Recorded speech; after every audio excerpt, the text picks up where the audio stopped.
Gandang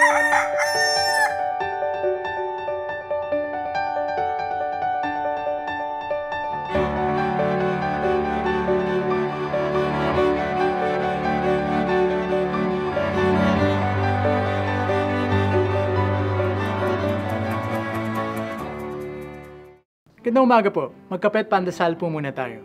Marami sa atin ang nanlulumo sa pinsala sa buhay at ari-ariang dulot ng mga kalamidad na ito.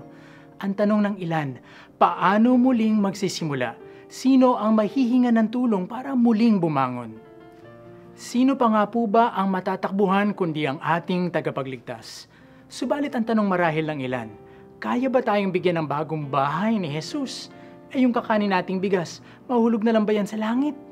Paano ang buhay ng aking mga nasawing mga mahal sa buhay? May babalik ba niya?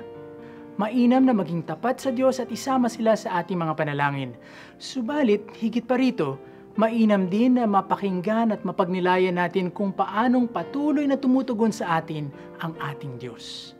Siya na ang ngalan ay Emmanuel, Diyos na sumasa atin, ay kaisa natin kahit sa pighati at dusa.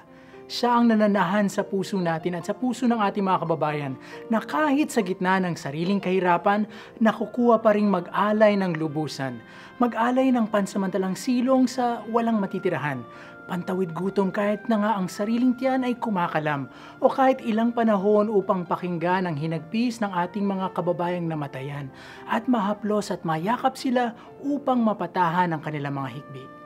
Ang pagmamahal ng Diyos ang nakapagliligtas sa atin. At ang pagmamahala ng bawat isa sa gitna ng kalamidad ang siyang patunay na ito. Ako po si Bro Arnold na nagpapaalalang ang ating pag-asa ay nasa Diyos na kumikilos at nagliligtas sa ating puso, sa puso ng bawat isa.